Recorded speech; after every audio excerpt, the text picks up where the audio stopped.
imaginei que um dia fosse contar isso. Mas se você está ouvindo ou lendo, é porque chegou um ponto em que eu não consegui mais guardar só para mim. Não espere nada bonito nessa história. Ela não tem redenção, não tem alívio, mas talvez alguém precise saber. Trabalho com medicina legal há quase 15 anos. Nesse tempo já vi de tudo. Corpos em decomposição avançada, traumas irreconhecíveis, situações que fariam muita gente desmaiar só de ouvir os detalhes. Mas esse caso ficou. Grudou em mim como uma sombra. E por mais absurdo que pareça, eu sei o que você vai pensar, que eu perdi o juízo. Mas eu garanto que não perdi. E é isso que mais me assusta. Tudo aconteceu numa sexta-feira abafada de outubro de 2022, em Recife. O IML estava sobrecarregado, como de costume, e foi pela manhã que esse corpo chegou, enviado pela Polícia Civil.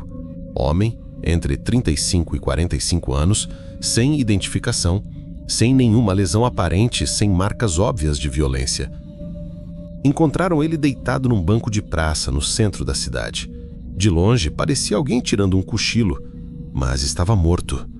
E algo naquela cena já me incomodava antes mesmo de iniciarmos a necropsia. O corpo estava perfeitamente alinhado, braços esticados ao lado do tronco, pernas retas, rosto voltado para cima, olhos abertos, fixos, claros, duros. Era, sim, simétrico demais, artificial demais, como uma pose montada. Eu não sou de superstições, aprendi a separar o que é emocional, o que é biológico e o que é forense. Mas havia algo errado naquele rosto. Não sei explicar, apenas senti. Durante a remoção das roupas, nada fora do padrão. Camiseta cinza, calça jeans, tênis preto barato, mas um detalhe ficou na minha cabeça. Um pingente pendurado no pescoço. Era um triângulo quebrado, cortado ao meio, como se fosse uma metade de um símbolo maior. Nunca vi nada parecido. Seguimos com os procedimentos. Sem traumas, sem perfurações, mas o fígado apresentava uma mancha escura em espiral próxima à artéria hepática. Estranho, mas não inédito. O que realmente me paralisou foi o estômago. Assim que abri a cavidade abdominal, senti uma tensão incomum. O estômago estava distendido, mas não por um motivo de sempre. Não era gás, não era alimento recente. Estava intacto, selado, como se algo tivesse sido engolido inteiro e embalado. Fiz a incisão com extremo cuidado e foi então que vi. Havia dentro dele um rolo plástico, bem selado, posicionado com precisão na curvatura maior do estômago. Parecia aquele plástico grosso usado para embalar carne em açougue, mas com um detalhe: tinha costura cirúrgica em volta. O material era estranho. Retirei com cuidado. Maleável, mas compacto, denso. E no momento em que fiz o corte, o cheiro mudou. Não era o odor ácido, úmido e quase metálico típico da cavidade gástrica. Era outro, algo que lembrava papel velho, guardado por décadas, um mofo seco, ancestral. Dentro do invólucro plástico havia um caderno, mas não desses comuns de espiral ou capa dura. Era só o miolo, costurado à mão com uma linha escura, grossa, 12 folhas, não mais. Todas rabiscadas a lápis, mas com um cuidado quase clínico. Cada página parecia uma lâmina anatômica, mas distorcida, inquietante. Na primeira, um tórax humano aberto, mas com ramificações de olhos surgindo onde deveriam estar os pulmões.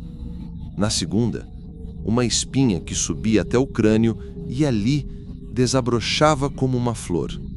E em todas, sem exceção, quase imperceptível, apagado, escondido no fundo da imagem, havia uma figura agachada. Corpo curvado, braços longos demais, mãos encobrindo o rosto.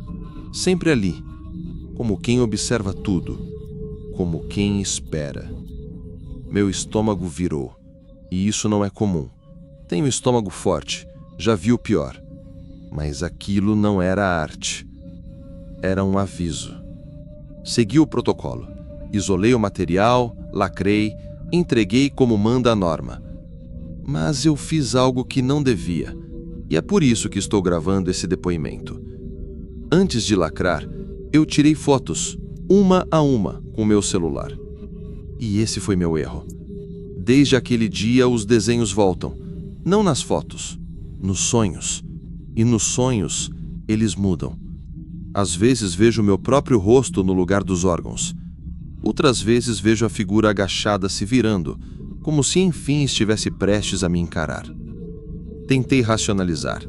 Talvez fosse estresse, cansaço, o peso do trabalho, imaginação contaminada pelo horror cotidiano. Até que numa madrugada insone, decidi pesquisar. Joguei alguns termos no sistema digital de registros forenses. Estruturas espiraladas, olhos em tecido interno, desenhos anatômicos deformados. E então, um relatório apareceu. Manaus, 2017. Homem sem sinais de violência. No estômago, um fragmento de papel envelhecido com desenhos semelhantes. E um número. 2. O meu caderno trazia o número 5. Foi aí que eu entendi. Não era o primeiro, nem o único, e certamente não seria o último. Continuei cavando. Encontrei outro arquivo. Mato Grosso, 2019. Outro corpo sem identificação. Desta vez uma escultura de madeira entalhada, também no estômago. A escultura de madeira, encontrada no Mato Grosso em 2019, trazia o número 3. Mas havia algo ainda mais antigo. 1995, Rio de Janeiro. Uma criança de 9 anos, vítima de parada cardíaca súbita. Dentro do intestino, encontraram uma tira de couro gravada à faca. Um número. 1. Todos os casos, todos, descreviam os mesmos elementos. Corpo cuidadosamente posicionado, olhos abertos, boca entreaberta e o fígado, sempre com a mesma marca em espiral escurecida. A repetição era impossível de ignorar. Não era coincidência, era padrão. E nesse ponto, eu devia ter parado. Mas continuei. E por causa disso, ele apareceu. Era um homem, aparentando entre 60 e 70 anos. Paletó escuro, sapatos impecavelmente limpos. Limpos demais para alguém que andava sob o sol quente de Recife. Ele surgiu em frente ao IML. Não se apresentou, não perguntou nada. Apenas me mostrou uma foto. Era um corpo, com a mesma pose, o mesmo pingente no pescoço. E ao lado do cadáver, um pedaço de papel, com o número 6. Ele olhou nos meus olhos e disse, com a voz calma e precisa: "Você tem o número 5. Quando o 6 chegar, vai ter que decidir se abre a caixa ou não." E foi embora. Sem registro na portaria, sem imagem nas câmeras, nada. Ele entrou e saiu como se conhecesse cada centímetro daquele prédio. Dias depois, o corpo do número 5, o meu caso, desapareceu. Sumiu da gaveta do necrotério. A trava estava intacta. Nenhuma assinatura de retirada, nenhum aviso. No lugar do corpo, havia apenas uma folha nova. Mesmo papel amarelado. Mesmo traço minucioso, mesmo lápis fino. Só que desta vez, era eu. Minha silhueta. De costas. Observando a mesa de necropsia e sobre a mesa, meu próprio corpo. Deitado, braços alinhados, olhos abertos. Eu não sei se aquela folha estava ali desde o início ou se alguém a colocou depois. Mas ao ver aquilo, minha mente congelou. Não consegui gritar, nem correr. Só fiquei parada, como se alguma coisa invisível tivesse me estudando por dentro. Demorei mais de 1 hora para sair da sala. Tranquei a gaveta de novo, como se isso significasse alguma segurança. Fui direto para o carro. Não avisei ninguém. Minhas mãos tremiam e o suor escorria pela nuca, mesmo com o ar-condicionado ligado no máximo. Em casa, conectei o celular ao notebook. Abri todas as fotos das páginas do caderno. Ampliei, analisei linha por linha. Foi então que percebi um detalhe imperceptível a olho nu. Na terceira página, aquela com a espinha se transformando em raízes, havia uma mancha quase invisível no canto inferior. À primeira vista, parecia só mais uma espiral. Mas quando dei zoom máximo, percebi. Não era uma espiral. Era uma assinatura. Pequena demais para ser vista sem ampliação. E não era um nome. Era uma coordenada. Latitude e longitude. Copiei os números e joguei no mapa. O ponto, um terreno baldio, a poucos quilômetros da divisa entre Pernambuco e Alagoas. Lugar isolado no meio do mato, entre a estrada velha e um açude seco. Eu não devia ter ido, mas fui. Cheguei lá no sábado seguinte, no final da tarde. O sol já estava baixo, o ar denso, como se carregasse peso demais para um fim de dia comum. Estacionei o carro na beira da estrada e caminhei por uns 200 metros até o ponto exato. Nada construído, nenhuma cerca. Apenas capim alto, marcas antigas de pneu e no chão, uma caixa de madeira, semi-enterrada, como uma cápsula do tempo. Ela estava presa por correntes de ferro cobertas de ferrugem viva e um cadeado, ou o que restava dele, estourado, como se alguém já tivesse violado aquilo antes de mim. Hesitei, e foi nesse instante que senti. Eu não estava sozinha. Não vi ninguém, mas o ambiente mudou. O mato pareceu prender o fôlego. Os insetos silenciaram. Até o vento desapareceu. Tudo ficou em suspenso, como se o próprio lugar estivesse observando. Dentro da caixa, encontrei outra folha. O traço era o mesmo. Dessa vez, o desenho mostrava um corpo infantil, vísceras abertas, expostas, e no centro do estômago, um triângulo quebrado, idêntico ao pingente que estava no corpo número 5. No canto inferior da folha, um número escrito em grafite fraco. 0. 0. O início. Um protótipo. Talvez o primeiro corpo. Ou talvez o único que nunca foi encontrado. Levei a folha comigo, escondida na mochila. Sim, eu quebrei o protocolo. Interferi numa possível investigação, violar evidência, mas não era mais sobre isso. Era pessoal. Eu precisava entender por que eu. Na madrugada daquele domingo, aconteceu. Acordei com o som do celular vibrando sozinho em cima da mesa. Mas não era uma ligação. Era o alarme, marcando exatamente 4h44 da manhã. Um horário que eu nunca programei. A tela estava travada. E no fundo, a imagem da figura agachada, mãos cobrindo o rosto, surgira como papel de parede. Eu nunca coloquei aquilo ali. Então, o som.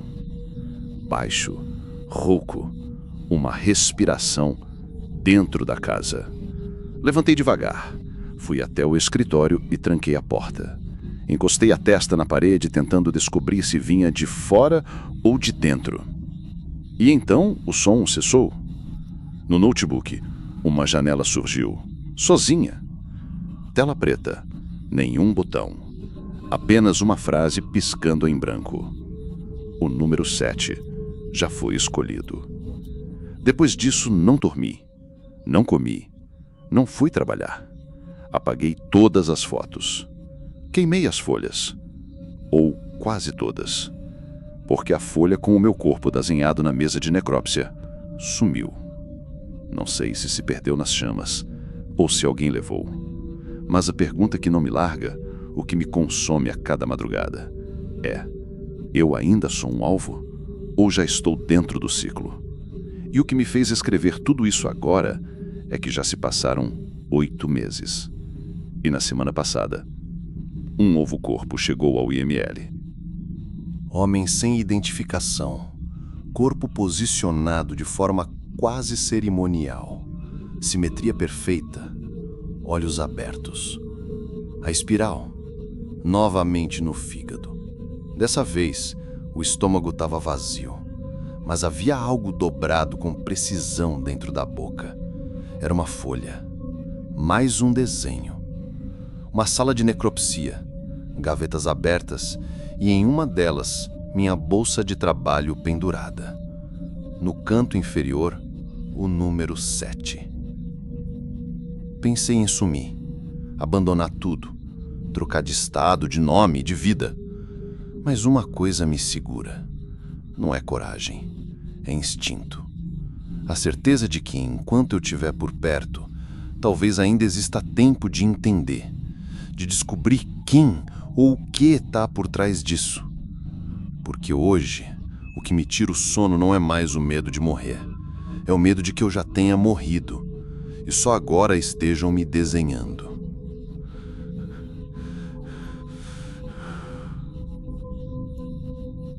Você quer saber por que eu parei?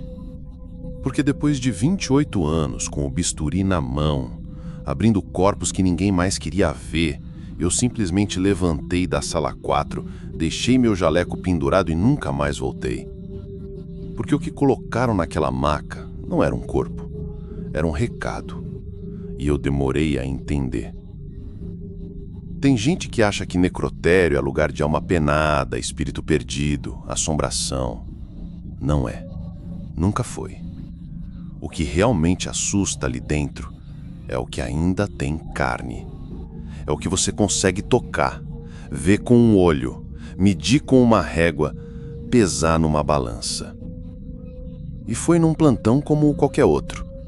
Abril de 2009, 9h20 da noite. A maca chegou como sempre. Ficha parcialmente queimada. Corpo masculino, adulto, recolhido em via pública, sem nome, sem RG, sem endereço. A viatura que entregou o corpo, sem placa dianteira, sem número no para-choque. Achei que fosse erro da central, fim de semana prolongado, isso acontece. Mas quando toquei na pele do sujeito, me deu um calafrio que não sei explicar. O corpo estava frio, mas não gelado. Estava limpo, mas não lavado. Não havia sangue, nem marca, nem trauma. A aparência, normal. Peso estimado, uns 85 quilos. Mas quando 2 pessoas ergueram a maca, não parecia ter nem 40. Entende o que eu estou dizendo? Era como se tivessem retirado algo dele, mas sem mexer na parte de fora. Fui para a sala 4, comecei o exame externo, nada. Sem hematomas, sem cicatrizes, sem sinóis de agulha. Então iniciei o corte. O bisturi passou reto, sem resistência, sem gordura, sem tecido, sem músculo, sem osso. O corpo estava oco. Eu repito, era oco, como um boneco inflável, mas com textura humana. A cavidade torácica estava vazia.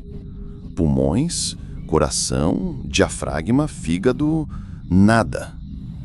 Sem costelas, sem coluna, sem diafragma e o mais absurdo, sem nenhum sinal de corte nem de costura interna. Era como se tivessem sugado tudo de dentro por um vácuo, por osmose, por algum tipo de processo que eu nunca tinha visto. Eu parei. Fiquei ali, em pé, encarando aquilo aberto diante de mim por quase 10 minutos, sem falar, sem respirar direito. Sabe quando você percebe que está diante de algo que não devia estar ali? Que escapa às regras da anatomia, da medicina, até mesmo da própria desgraça humana? Foi isso. Não era só um corpo, era um erro de presença. Fui preencher o relatório, Mas aí veio o segundo problema. Não havia entrada registrada do corpo no sistema.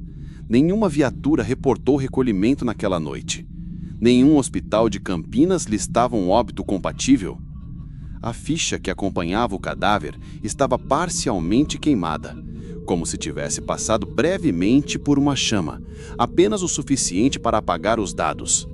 Tentei buscar alguma ocorrência recente de desaparecimento? Nada. Tentei cruzar o horário de entrada no IML com o sistema interno? Nada também. Foi quando um dos técnicos da sala de apoio entrou. Estava pálido, segurando o rádio portátil que usamos para comunicação entre setores. Ele me disse: "Doutor, o rádio acabou de emitir um som sozinho. Achei que fosse interferência, mas..." Fez uma pausa. Engoliu em seco. Veio uma palavra, bem baixa, sussurrada, quase imperceptível, mas parecia dizer 4. Na hora travei. 4 era o número da sala onde o corpo estava, a mesa 4. A única do prédio com toda a estrutura metálica ainda original, sem acrílico, sem adaptações plásticas, sem isolamento térmico. Voltei imediatamente para a sala. Examinei o corpo centímetro por centímetro, cada dobra de pele, cada inserção capilar, cada unha. Foi então que eu vi. Na base da nuca, escondida sobre o couro cabeludo, havia uma marca, oval, simétrica, cercada por pequenos traços radiais, como uma queimadura superficial antiga, mas feita com intenção. Parecia um selo, como se alguém tivesse encostado ali um ferro quente, marcado por propósito. Mas não era uma cicatriz comum, não era a identificação, era a posse. Aquela marca dizia que alguém fabricou ou possuía aquele corpo, como se fosse um objeto, ou uma mensagem embalada em carne. E naquela noite, pela primeira vez na vida, eu não soube onde escrever isso no laudo, porque não havia campo técnico para o que eu vi. Mas sabe o que realmente me fez tremer? Não foi o corpo. Foi o que não apareceu quando pedi as gravações da entrada da viatura. Nenhuma câmera registrou a chegada daquele cadáver. Nenhuma. E mais, a única câmera da sala 4, justamente a que dava visão direta da maca, simplesmente desligou sozinha às 2h44 da manhã. 3 minutos de apagão. Tempo suficiente para alguém abrir a porta, entrar, deixar o corpo sair e desaparecer. Só que tem um detalhe. A porta da sala 4 é eletrônica. E naquela madrugada, o sistema não registrou o uso de nenhum cartão de acesso. A porta se abriu, sozinha. E isso não devia acontecer. Não naquele tipo de porta. Não naquele prédio. Aquela noite foi a última em que eu consegui dormir em paz. E não foi por causa do corpo estranho. Foi por causa do que aconteceu depois. No dia seguinte, ele havia sumido. 2 noites depois, cheguei para o meu plantão decidido a continuar os exames. Queria fazer novas imagens, registrar milimetricamente aquela cavidade anormal. Mas ao acessar o sistema, a autópsia constava como não executada. O número de entrada do corpo havia sido substituído por uma sequência de 3 hífens. Meu nome não constava na escala daquela noite. E mais, a sala 4 aparecia como interditada para manutenção. Só que nenhuma manutenção havia sido feita. Nenhum cabo trocado, nenhuma luz substituída, nenhum piso mexido. A sala 4 foi removida da rotina. E o corpo saiu de lá sem autorização, sem protocolo, sem rastros. Quem me contou foi o técnico do turno da tarde. Me chamou num canto, voz baixa, olhos inquietos. Disse: "Ontem à noite entrou um sujeito aqui. Terno escuro, gravata, crachá sem nome. Só tinha um símbolo, um triângulo com 2 traços verticais dentro. Ele mostrou uma autorização, carimbo preto, sem timbre, sem assinatura. Disse que estava ali para fazer recolhimento de material sensível. O técnico tentou barrar, mas o crachá passou direto na leitora de segurança, como se o prédio já reconhecesse o código. Esse homem ficou exatos 5 minutos na sala 4. Saiu empurrando ele mesmo a maca, coberta até a cabeça. Nenhum policial acompanhava, nenhum documento foi deixado. Era como se ele tivesse vindo buscar o que era dele. Fui até a direção. Exigi explicações. Levei comigo um pendrive com os últimos registros salvos no meu notebook pessoal. Fotos da cavidade aberta, da marca oval na nuca, arquivos de acesso, os prints do sistema. No dia seguinte, quando liguei o computador, tela azul. Travamento total. Tudo sumiu. Tudo. O técnico da manutenção me disse, seco, HD corrompido. Nada pôde ser recuperado. Tentei acessar o sistema do IML de casa, desesperado, mas minha senha já não funcionava. Minha credencial havia sido revogada.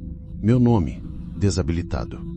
No mês seguinte, recebi meu afastamento sob a justificativa de readequação de quadro. Nenhuma sindicância, nenhuma convocação oficial, nenhuma explicação. Mas eu entendi. Eles não queriam esclarecimentos, eles queriam silêncio. Anos depois, voltei ao antigo prédio. Era um domingo, tarde vazia. O local já estava desativado desde a construção do novo IML em outro bairro. Entrei pelos fundos, usei a chave antiga, a que nunca devolvi. Fui direto para ela, sala 4. O cheiro ainda estava lá. Ferrugem, poeira, estagnação. A maca repousava no canto, agora manchada de ferrugem. Mas sob ela, algo fora de lugar. Uma pasta plástica azul marinho, sem etiqueta. Dentro dela, uma única folha plastificada, datilografada. Sem nome, sem logotipo, sem carimbo, apenas uma linha escrita à mão. Mesa 41. O próximo vai ser de novo você. Li aquilo 4 vezes, quase em voz alta. Foi aí que me atingiu. Aquele corpo, o que apareceu naquela noite, não tinha nome, mas tinha número. Era o 1, o primeiro. E então me dei conta, o rádio não disse quarto, ele disse 4. Sala 4, mesa 4, número 1. Eles estão catalogando, marcando e enumerando. Não sei para quem, não sei por quê, mas eu sei o suficiente para te dizer uma coisa, e escuta com atenção. Se um dia alguém colocar uma ficha queimada nas tuas mãos, se a câmera desligar sozinha por 3 minutos, se o corpo estiver intacto por fora, mas oco por dentro, sai da sala, joga teu jaleco fora, vai embora, não pergunta nada. Porque o que colocaram naquela maca naquela noite não era um corpo, era um aviso. E eu nunca mais fui o mesmo. Desde aquele plantão, a linha entre o que é vivo e o que é apenas presente ficou borrada. A ficha dizia que era a primeira vez que aquela paciente passava por nós. Mas eu me lembro do rosto dela há anos. A espuma preta saindo do nariz, a expressão, os olhos. Eu já vi aquilo antes. Eu já assinei a morte dela 3 vezes. Não dou entrevista, não apareço em TV, não tenho rede social, nem quero. Trabalhei mais de 30 anos no IML de Teresina. Hoje, só sou chamado em casos onde os laudos não batem. Nos casos que o sistema chama de inconsistência residual. Foi num desses que reencontrei ela. A mesma mulher, mas nunca com o mesmo nome, nunca com os mesmos documentos. 2009, 2014, 2020, 2024. Sempre em cidades diferentes, sempre com sobrenomes trocados, sempre sem explicação. Essa última, agora em abril, foi a que mais me corroeu por dentro. Não pela imagem, mas pelo que ela desfez dentro de mim. Uma mulher jovem, 27 anos no máximo, deu entrada no hospital estadual depois de desmaiar dentro de um ônibus vindo de São Luís. Sem acompanhante, sem celular, sem bolsa, sem histórico. Chegou com o quadro instável, teve uma parada cardíaca na emergência, conseguiram reverter. Mas em menos de 12 horas, o corpo dela começou a entrar em colapso, falência renal, hepática, febre que passou de 41 graus. Quando se deram conta, já era tarde. Óbito declarado. Me chamaram no mesmo dia para fazer a análise inicial no IML. Corpo em bom estado, nenhuma lesão externa, mas o cheiro não era necrose, não era sangue velho. Era um odor químico, quase industrial, como se alguém tivesse derramado solvente na sala. Ao remover o corpo da câmara fria, vi o nariz sujo, mas não era sangue, nem muco. Era uma espuma escura, com reflexo azulado, densa, pegajosa, como sabão vencido misturado com piche. Aquilo me paralisou. Despertou um incômodo antigo, uma lembrança que eu não conseguia alcançar. E foi aí que aconteceu. Antes mesmo do bisturi tocar a pele, o tórax dela se moveu. Subiu e desceu. E por exatos 17 segundos, o monitor cardíaco captou batimentos. Ela voltou, de olhos abertos. 30 anos de necrópsia. Nunca vi algo assim. O óbito foi anulado. Ela foi transferida de volta para a UTI. Mas, horas depois, entrou em colapso de novo. E dessa vez, o que os médicos chamaram de óbito definitivo foi registrado. 2 horas mais tarde, coletaram a substância para análise. Encaminharam para o laboratório interno. Nada. Nenhum reagente reconheceu os compostos. Nada orgânico, nada químico conhecido, nenhum traço de droga. Até aqui tudo poderia ser encaixado num caso raro. Incomum sim, mas ainda no reino do plausível. Mas espera. 3 dias depois, o corpo retornou ao IML para a autópsia final. E foi aí que eu vi. O peso registrado no hospital estava 1,2 quilos acima do que pesamos aqui. Poderia ser perda de fluidos, certo? Mas 3 dias, em refrigeração, sem decomposição, sem mudança visível, algo ali não fazia sentido. O que realmente me fez suar frio foi o que descobri dentro do tórax dela. Uma cicatriz interna, bem abaixo da pele, com pontos cirúrgicos visíveis. Como se uma operação no coração tivesse sido feita recentemente. Mas nada disso estava registrado na ficha médica. Nenhum procedimento, nenhum corte externo, nenhuma entrada cirúrgica, nenhum laudo, nada. E o mais estranho, tudo estava completamente fechado por dentro. Era como se alguém tivesse mexido no coração sem sequer abrir o peito. Pedi todos os históricos médicos dela dos últimos meses. Nada apareceu. Nenhum registro sequer. Então recorri a um sistema mais antigo, um banco de dados secreto de necrópsias do Estado, acessível somente a quem possui credenciais avançadas de perícia. E foi nesse momento que o chão desapareceu sob meus pés. A mesma paciente, ou alguém idêntica a ela, aparecia em 3 outros registros: 2009, 2014 e 2020. E o pior, todos esses documentos estavam assinados por mim. Eu reconhecia minha caligrafia, minha assinatura, a data, o carimbo, tudo. Mas eu não conseguia me lembrar de ter realizado nenhuma dessas perícias. Nenhuma. E todos os 3 laudos traziam exatamente os mesmos detalhes: espuma escura no nariz, insuficiência renal aguda inexplicável e um colapso cardíaco final. Em 2009, anexada ao laudo, havia uma folha solta com um desenho feito à mão. Um coração, artérias e veias, mas nada que correspondesse à anatomia humana. Parecia que o sistema circulatório tinha um circuito paralelo, um segundo sistema, que não existe em nenhum livro de medicina. A assinatura naquele anexo também era minha. A tinta da caneta, a pressão da escrita, o jeito de formar o N de Nogueira, tudo.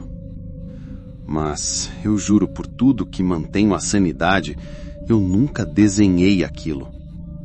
A partir dali, tudo começou a escapar do meu controle.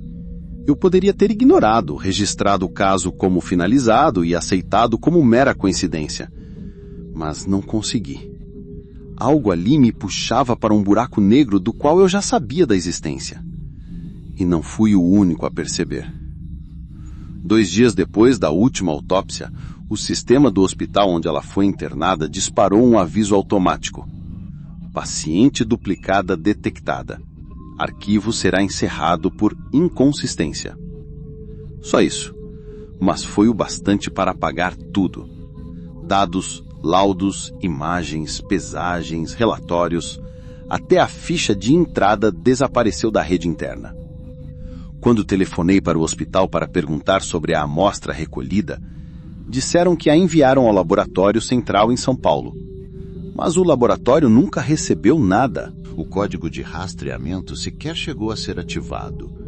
No começo, pensei que estava ficando paranoico, que era só cansaço acumulado.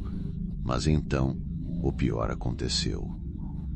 Na semana seguinte, enquanto vasculhavam os papéis antigos em um armário de metal que guardo em casa, encontrei uma pasta com meu nome, sem nenhuma etiqueta. Dentro havia apenas uma folha, um formulário padrão do Instituto Médico Legal. Tudo parecia normal, exceto pela data.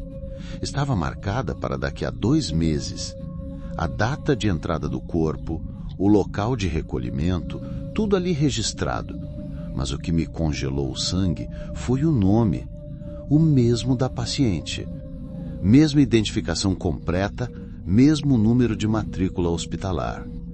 Na causa da morte constava parada cardíaca súbita. Na observação, uma única linha datilografada, sem assinatura. Contenção química ineficaz. Espuma reapareceu. Falha no protocolo 03. Repetição esperada em 731 dias.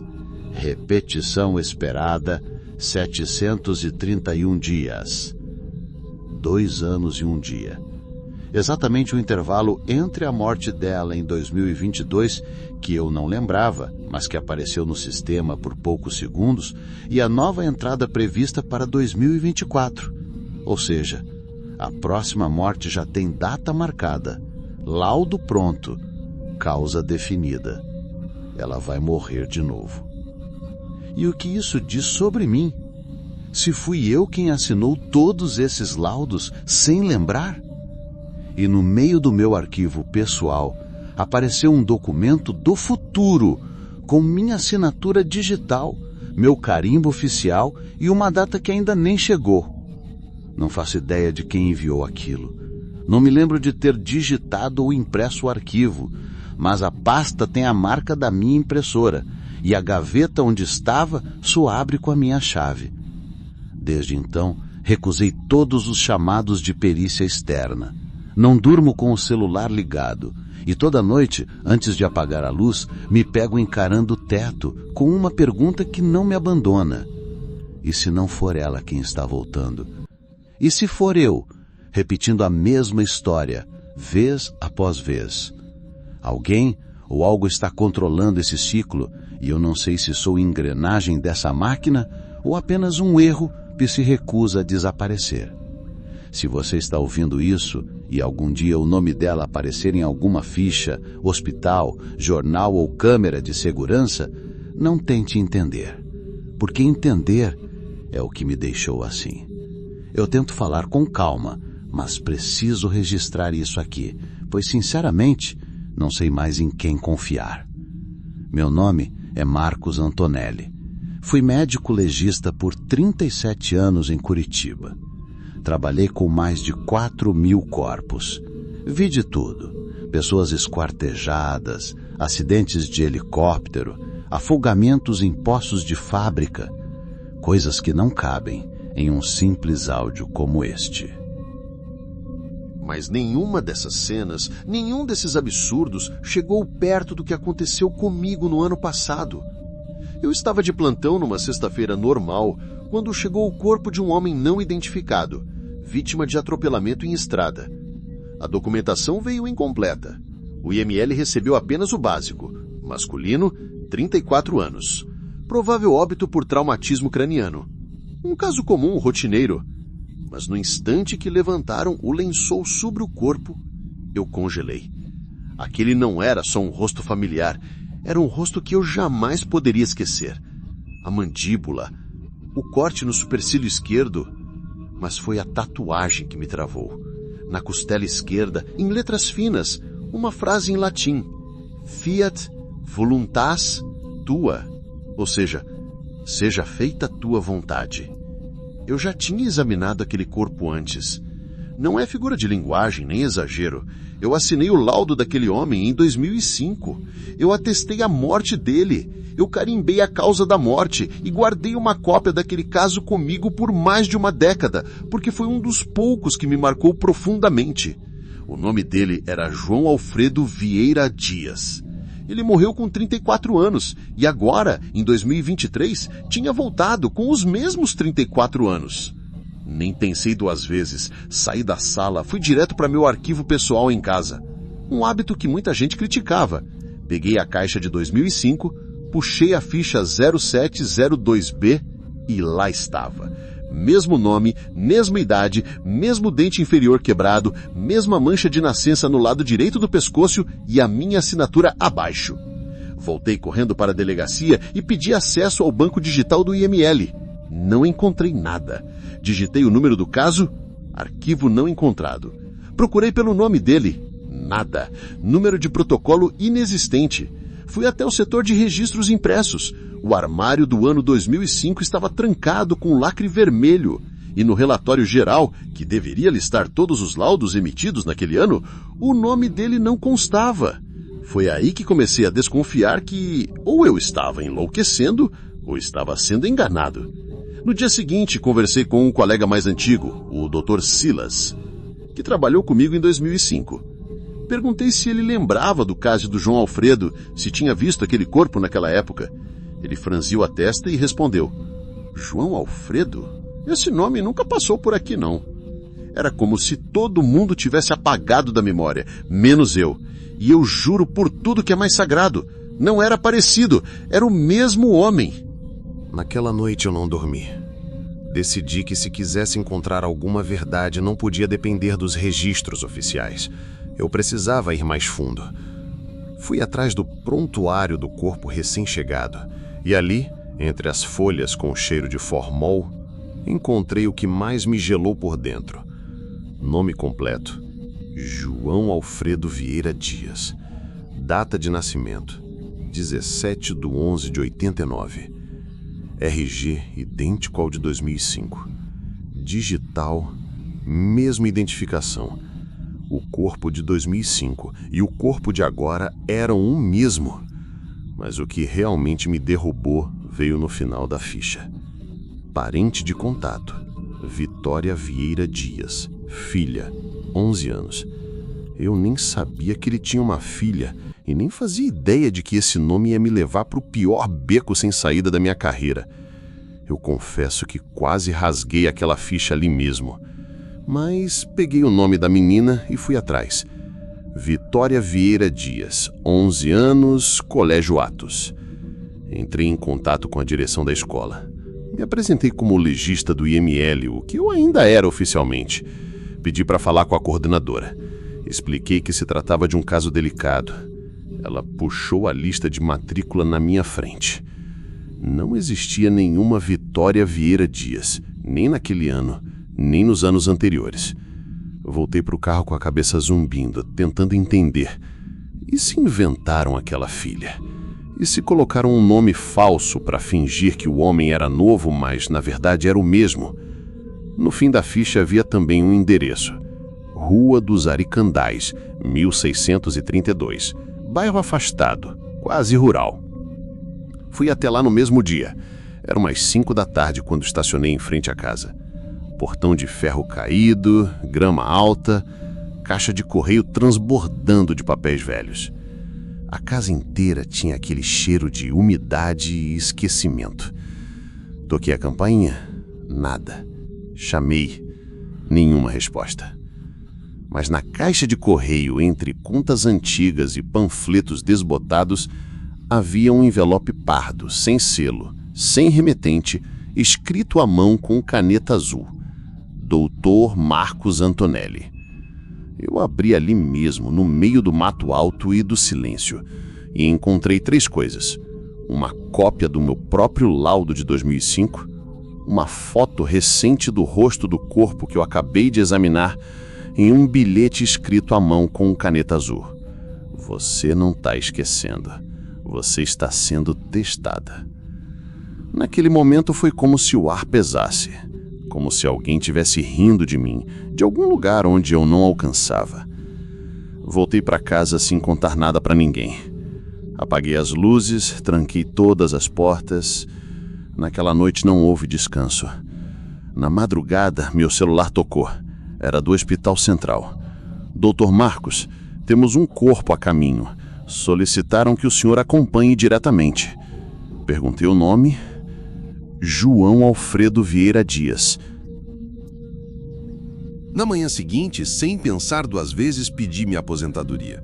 Assinei os documentos de olhos fechados. Minha única vontade era desaparecer dali. Achei, tolo que fui, que bastaria isso para encerrar aquela história. Mas não, eles não iam me deixar em paz tão fácil. 4 dias se passaram e o telefone tocou. Era a Luciana, minha assistente fiel por tantos anos. Ela chorava. Havia ido ao vestiário do IML buscar alguns papéis esquecidos no meu armário. Lá, encontrou um envelope branco, com o nome dela escrito à mão. Dentro, um bilhete.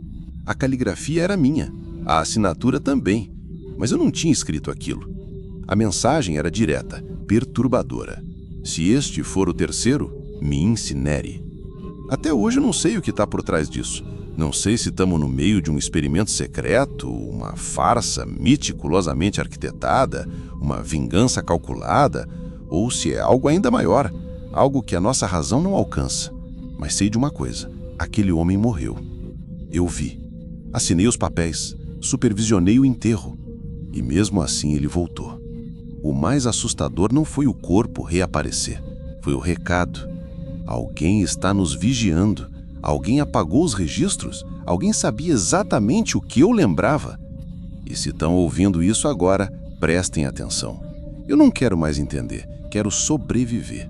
Se outro João Alfredo surgir, não façam autópsia. Não se aproximem, não ousem olhar nos olhos, porque da próxima vez talvez não seja ele quem retorna. Talvez seja você. Sempre fui um legista cético. Nunca me deixei levar por lendas de necrotério, cochichos de maqueiro ou ruídos estranhos nas câmaras frias. Não por arrogância, mas por instinto de sobrevivência. Quem mistura ciência com medo, cansaço com superstição, não dura muito tempo nesse lugar. Mas antes de seguir, preciso deixar algo claro. Não há nada mais morto do que um corpo frio, seja por acidente, ataque cardíaco ou overdose. Quando a pele perde a cor, os olhos afundam e o calor abandona o corpo, aquilo não volta mais. Exceto ele. Ele voltou. E eu vi. Era madrugada, por volta das 5, plantão noturno. Recebemos um corpo vindo direto do Hospital Veracruz. Um homem, 32 anos, pardo, magro, sem sinais externos de trauma. A ficha era clara. Óbito por overdose de benzodiazepínico. Quadro refratário, evolução rápida para parada cardiorrespiratória sem reversão. Lembro de estranhar o estado do corpo. Chegou rígido, gélido, pupilas dilatadas, temperatura marcando 23 graus. Nenhum reflexo, nenhum sinal de atividade cerebral, pressão 0. Estava morto. Morto de verdade. O laudo já estava praticamente redigido antes mesmo da autópsia começar, mas o protocolo exige confirmação. Vesti o avental e iniciei os registros. Catalogado como número 12, masculino, não identificado. Procedimento padrão. Foi então que tudo começou a sair do controle. No instante em que posicionei o corpo sobre a maca, escorreu alguma coisa do nariz. Era espesso, escuro. E ali, naquele momento, Meu mundo começou a ruir. Não era sangue fresco. A substância que escorreu tinha uma densidade viscosa, quase negra. O odor era de ferro oxidado misturado com algo azedo, agressivo, como um composto químico mal diluído. Não era o tipo de coisa que se espera vir das vias respiratórias. Tinha o cheiro de algo que veio de um lugar mais profundo do que o estômago. Mesmo assim, segui o protocolo. Registrei a ocorrência, fotografei o material. Tentei me convencer de que talvez fosse só o refluxo de uma hemorragia gástrica. Possível, embora improvável. Iniciei a incisão torácica, abrindo caminho até o osso externo. Quando a lâmina encontrou resistência óssea, o estalo metálico do bisturi ecoou alto na sala silenciosa. O som reverberou pelas paredes, e por um momento, o ar pareceu mais seco, áspero, difícil de respirar. Mas o que me deteve não foi o som. Foi o movimento. Vi o canto da boca dele estremecer. Na hora, racionalizei. Espasmo pós-mortem. Raro, mas possível. Continuei. Fiz o segundo corte, mais profundo. E então, ele abriu os olhos. Não foi reflexo. Não foi impulso elétrico residual. Foi um despertar. A pálpebra se ergueu lentamente, como quem acorda de um sono profundo. O olho, lúcido, consciente, fixou-se em mim. Não era apenas um olho aberto. Era um olhar presente, atento. E ele me acompanhava. Quando movi minha lanterna de cabeça, a pupila acompanhou a luz. Seguiu a luz com precisão, como se quisesse entender o que eu estava fazendo. Naquele instante, travei. Não sei por quanto tempo fiquei imóvel. O som ambiente se reduziu ao zimbido leve do sistema de refrigeração e ao ritmo acelerado da minha respiração. Olhei para o monitor cardíaco, linha reta, nenhuma variação. Peguei o oxímetro, prendi ao dedo dele. 0. Nada, nenhum sinal de vida. Mas aquele olho me via, me acompanhava. Entrei em pânico. Corri, chamei o supervisor do plantão. Quando voltamos à sala, o olho estava fechado novamente. Silêncio. Tudo como antes. Pedi a suspensão imediata do procedimento. Disse que precisava verificar os registros antes de continuar. Solicitei o acesso à gravação da câmera da sala 2. O vídeo estava corrompido. Parava exatamente 3 minutos antes da entrada do corpo. 3 minutos. Tentei o sistema do hospital. A ficha impressa que tínhamos em mãos não existia digitalmente. Não havia nenhum João Alfredo registrado no Hospital Vera Cruz. Nenhum paciente com aquela descrição nos arquivos do SAMU. Era como se ele tivesse vindo do nada, materializado diretamente na minha mesa de autópsia. Minha racionalidade começou a ruir. Mesmo assim, continuei. Revirei o corpo centímetro por centímetro. Quando abri a cavidade abdominal, encontrei algo que jamais deveria estar ali. Dentro da região gástrica, cuidadosamente envolto em um saco plástico, havia um fragmento de tecido. Sobre ele, uma mensagem escrita à mão.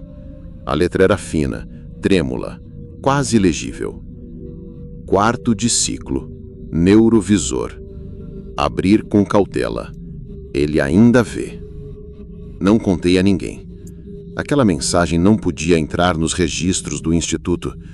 Guardei o tecido. Coloquei dentro de um envelope de raio-x escondido no compartimento frontal do carro. Na manhã seguinte, levei a amostra a um laboratório privado com o qual já havia trabalhado antes. Dessa vez, tomei precauções extras. Usei um nome falso. Pedi que meu nome não constasse como requisitante. Se alguém estiver me procurando através deste exame, não vai conseguir. Mas se ele estiver tentando encontrar a mim, talvez já tenha conseguido. Na manhã seguinte, quando voltei ao necrotério, a porta da minha sala estava trancada. Fui informada de imediato. Todos os procedimentos realizados na última madrugada haviam sido suspensos por quebra de protocolo. A direção alegava que eu havia removido o material do corpo sem o devido registro. Neguei, claro, mas não adiantou. Já haviam aberto uma sindicância interna. Ainda atordoada, caminhei até o armário de materiais. Meu corpo parecia funcionar no automático. Abri a gaveta dos bisturis, a mesma que havia fechado cuidadosamente no dia anterior. E ali, sobre a bandeja de inox, repousava algo que não deveria, sob hipótese alguma, estar ali. Era uma retina humana, sozinha, intacta, como se tivesse sido retirada com precisão cirúrgica, ainda úmida, ainda com aquele brilho vítreo, como se estivesse presente. Ao lado, dobrado em 4, um pedaço de papel com a mesma caligrafia frágil e trêmula que eu havia encontrado na cavidade abdominal. A mensagem: você viu o olho. Agora, o olho vê você. Senti meu estômago revirar. Sem pensar, corri até a câmera fria. Fui direto à gaveta 12, o corpo de Eiza. O lacre ainda estava no lugar, intacto, aparentemente intocado. Mas ao abrir, nada. Nenhum corpo, nenhum saco plástico, nenhum indício. A gaveta estava vazia. Com a ficha impressa ainda nas mãos, corri até a coordenação disposta a exigir explicações. E foi nesse instante que percebi. O papel que carregava, dobrado do mesmo jeito, do mesmo tamanho, havia sido trocado. Por fora parecia o mesmo, mas ao desdobrar, estava em branco. Nenhuma letra, nenhum dado, nada. Alguém havia mexido na minha bolsa. Alguém teve acesso ao meu carro e alguém fez desaparecer não só um corpo, mas todos os vestígios de que ele um dia existiu. Tentei contato com o laboratório externo para onde enviei a amostra. Ligações, e-mails, mensagens. Nenhuma resposta. O silêncio era absoluto. Desde aquele dia, não consegui mais dormir com a luz apagada. Acordo no meio da madrugada com o coração disparado e ligo a lanterna do celular para examinar cada canto do quarto. Tenho a sensação, não, a certeza, de que algo se move nas sombras. Não muito, mas se move e me acompanha. Há 2 semanas, exatamente às 4h13 da manhã, a campainha da minha casa toca. Todos os dias. Quando verifico pela câmera de segurança, não há ninguém. Mas o sensor de movimento acende, pisca, sinaliza presença. Às vezes acordo com os olhos ardendo, mas não é cansaço. É como se outro olhar, mais próximo do que deveria, estivesse pressionando o meu, como se alguém estivesse colado em mim, no banheiro, na cozinha, no elevador, me observando. Não estou dizendo que aquilo estava vivo.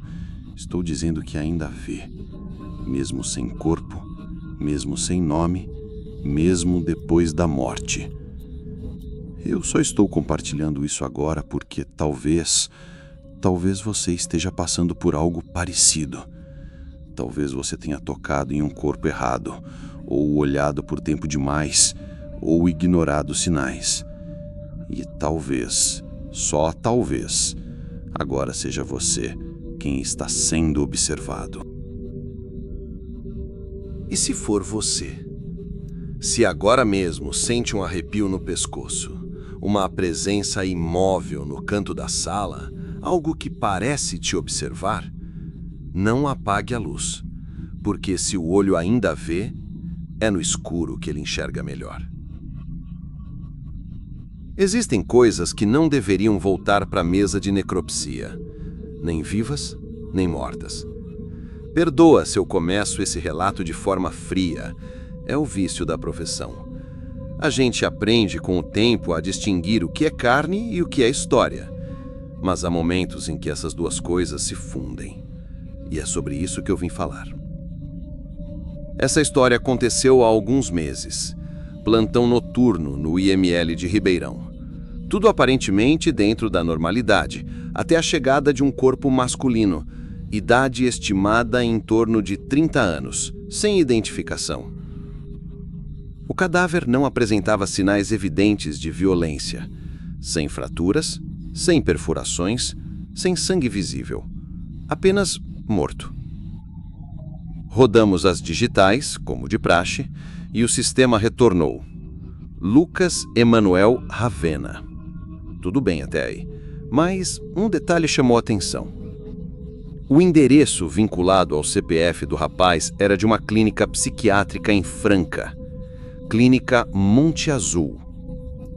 E o mais estranho, ele constava como paciente ativo, internado e vivo.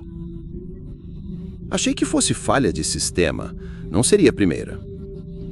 Liguei para a clínica. A psicóloga atendeu. Quando mencionei o nome, houve uma pausa longa do outro lado da linha. Depois, com a voz trêmula, ela confirmou. Lucas estava internado havia 6 anos. Não falava desde 2021. Vivendo em estado catatônico, sem visitas, sem contato com o mundo. Mas aí veio o mais perturbador.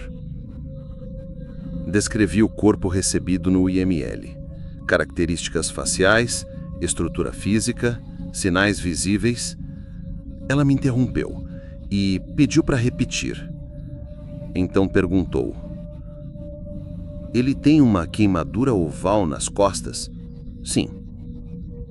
E 2 cicatrizes paralelas na base do pescoço, como se fossem marcas de punção? Exatamente. Silêncio. Um silêncio denso, estranho, do tipo que faz o som do telefone se tornar opressor. E então, ela sussurrou: isso é impossível. Aquela resposta me perseguiu. 2 dias depois, decidi ir até a clínica pessoalmente. Sim, isso quebra o protocolo, mas quando os fatos desafiam a lógica, não é só curiosidade, é autodefesa. A clínica Monte Azul parecia um lugar esquecido no tempo. Corredores abafados, carpete puído, cheiro de desinfetante misturado com umidade antiga. Portas de vidro fosco, clima denso. Conduziram-me até o paciente. E lá estava ele, Lucas, respirando, de pé, presente. Mas era o mesmo rosto do corpo que eu havia examinado. A mesma expressão vaga, mesma estrutura óssea, mesma testa ampla, mesma barba irregular e as mesmas marcas no corpo. A queimadura oval, as cicatrizes no pescoço. Eu me aproximei devagar, quase em transe. E foi só quando tirei da pasta o laudo da necropsia e mostrei para ele que algo, pela primeira vez, se mexeu. Um tremor leve percorreu a musculatura da mandíbula. O canto do olho esquerdo estremeceu, como se, mesmo mergulhado no silêncio, ele soubesse. Sou eu, mas não deveria ser. Não foi o corpo. Foi o papel. Os olhos dele se moveram, sutilmente, mas se moveram. Como se reconhecessem aquele documento. Como se acessassem uma memória enterrada sob camadas de silêncio. A enfermeira que me acompanhava ficou visivelmente nervosa. Disse que nunca tinha visto reação alguma, nem diante de estímulos fortes, nem luz direta, nem sons altos. Mas ali, diante de um pedaço de papel, o olhar dele acompanhou. Foi essa mesma funcionária que me levou até a sala 3. O corredor era de uma ala antiga da clínica, parcialmente abandonada. O tempo parecia mais denso ali.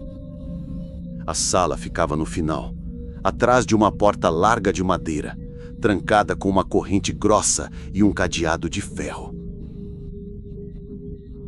Ela me disse que aquele espaço estava fechado desde 2017. Foi ali que encontraram o Lucas pela primeira vez. Depois de uma semana desaparecido, ele foi achado no chão da sala, inconsciente, a roupa manchada de sangue seco, e nas mãos algo de metal, retorcido, indefinido. Perguntei o que era. Ela respondeu que ninguém soube dizer. O objeto sumiu. E o mais intrigante, ninguém entendeu como ele entrou ali. A porta estava trancada na época com chave. Nenhuma câmera flagrou sua entrada, nenhuma testemunha viu. Ele simplesmente apareceu, como se tivesse sido colocado ali por outra força. Mas o que realmente me tirou o ar veio em seguida. Ela me levou até o arquivo físico da clínica, em um armário esquecido entre fichas empoeiradas. E lá estava, uma fotografia, datada de abril de 2018, um ano após o desaparecimento. A imagem mostrava o interior da sala 3. Um homem deitado de lado, cabeça encostada na parede, sangue seco ao redor. O mesmo corpo que recebi no IML. A mesma posição, o mesmo corte no supercílio, a mesma camiseta branca, manchada de forma idêntica. Eu reconheci.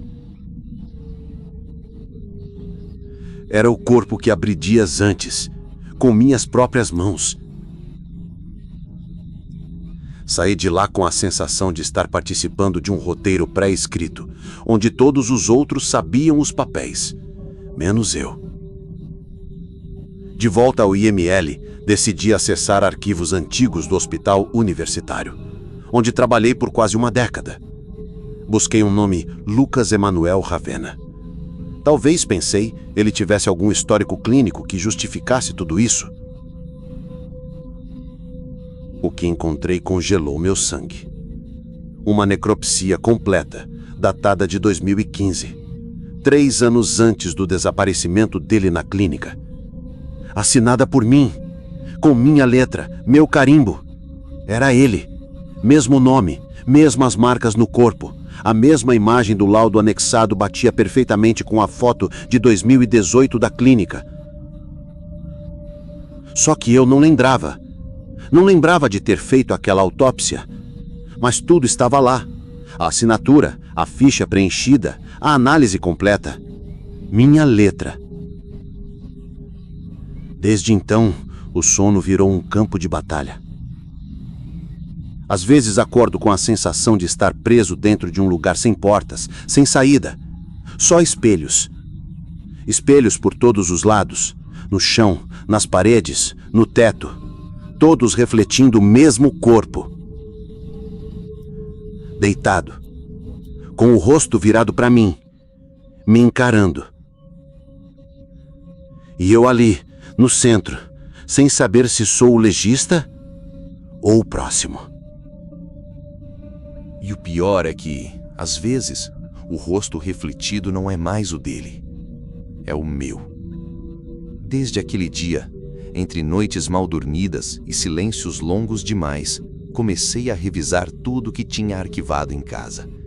Não é hábito comum, mas, depois de tantos anos de plantão, a gente acaba guardando fragmentos, anotações, imagens incomuns, relatórios curiosos. Sempre fui meticuloso. Obsessivo até. Foi assim que encontrei uma pasta antiga. Capa amarelada pelo tempo, fita adesiva colada na lateral, com uma etiqueta escrita à mão. Casos raros, duplicações. Não lembrava de ter organizado nada com esse título. Ao abrir, o primeiro item era um recorte de jornal, já desbotado. A manchete: Homem é encontrado morto em clínica psiquiátrica desativada, 2008. A clínica mencionada? Monte Azul. Mesmo nome, mesmo endereço, mas com um detalhe impossível de ignorar. Segundo o registro público, a Monte Azul só foi inaugurada em 2011. O artigo descrevia um corpo não identificado, encontrado deitado da mesma forma que Lucas. Mencionava uma queimadura oval nas costas. Não era delírio. Estava ali, impresso, preto no branco. Folheando mais páginas, encontrei uma pasta antiga, capa amarelada pelo tempo, fita adesiva colada na lateral com uma etiqueta escrita à mão. Casos raros. Duplicações. Não lembrava de ter organizado nada com esse título. Ao abrir, o primeiro item era um recorte de jornal, já desbotado. A manchete: Homem é encontrado morto em clínica psiquiátrica desativada, 2008. A clínica mencionada? Monte Azul. Mesmo nome, mesmo endereço, mas com um detalhe impossível de ignorar. Segundo o registro público, a Monte Azul só foi inaugurada em 2011. O artigo descrevia um corpo não identificado, encontrado deitado da mesma forma que Lucas. Mencionava uma queimadura oval nas costas. Não era delírio, estava ali, impresso, preto no branco. Folheando mais páginas, encontrei uma necropsia assinada por mim, datada de 2008, o mesmo nome, Lucas Emanuel Ravena, as mesmas marcas, as mesmas anotações. Mas aí veio o golpe mais fundo. Eu só me formei em medicina em 2009. A sensação não era de confusão, era pânico. Um medo real, sólido, de mim mesmo. De abrir meus próprios arquivos e perceber que tudo o que vivi pode ter sido repetição. Comecei a ouvir um zimbido, agudo, persistente, que só se manifestava quando eu estava sozinho na sala do IML. Um som que parecia vir de dentro das paredes, ou talvez de dentro de mim. Mas o que realmente me derrubou foi o vídeo. Uma colega da perícia digital me enviou um arquivo de vigilância da Monte Azul, gravado 3 dias depois da minha visita. A câmera estava fixada no quarto de Lucas. Ele aparecia, como sempre, inerte e imóvel. Mas então, lentamente, ele se levantou.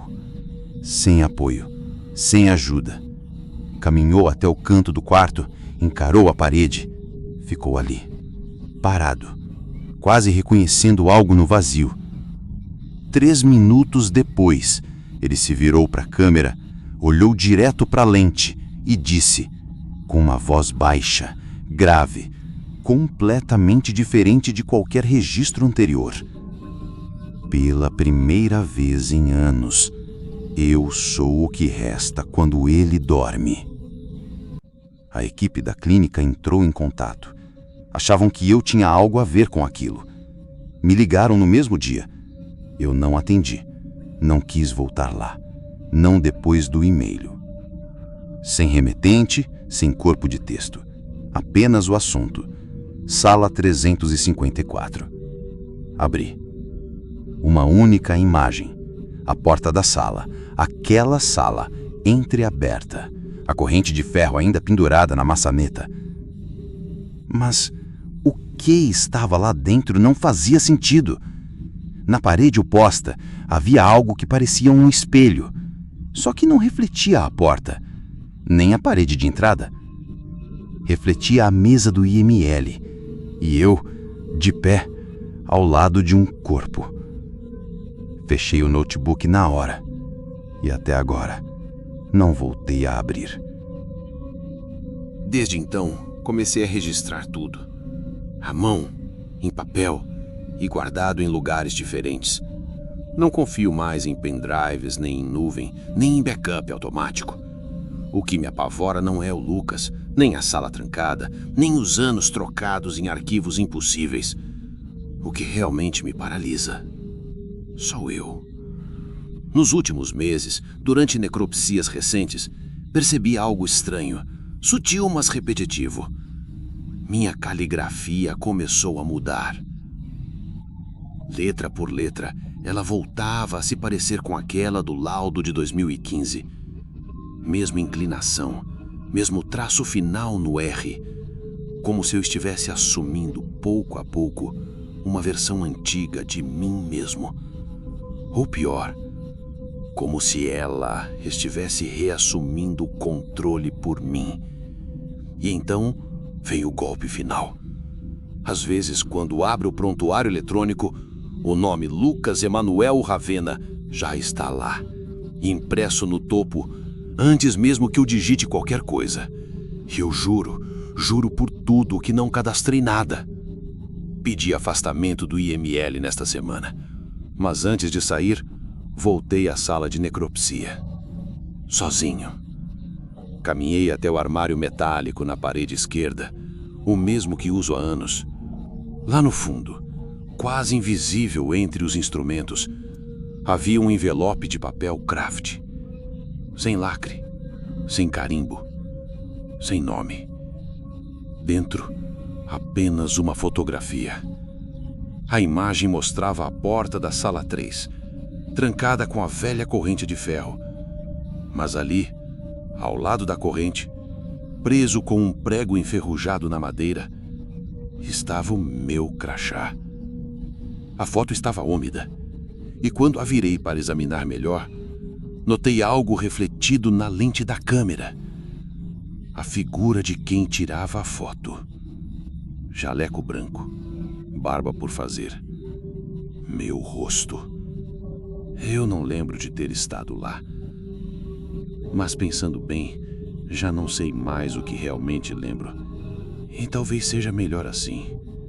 Porque se essa história fez você encarar 2 vezes o próprio reflexo, se por um instante você se questionou se tudo o que lembra de fato aconteceu, então talvez você já faça parte disso também.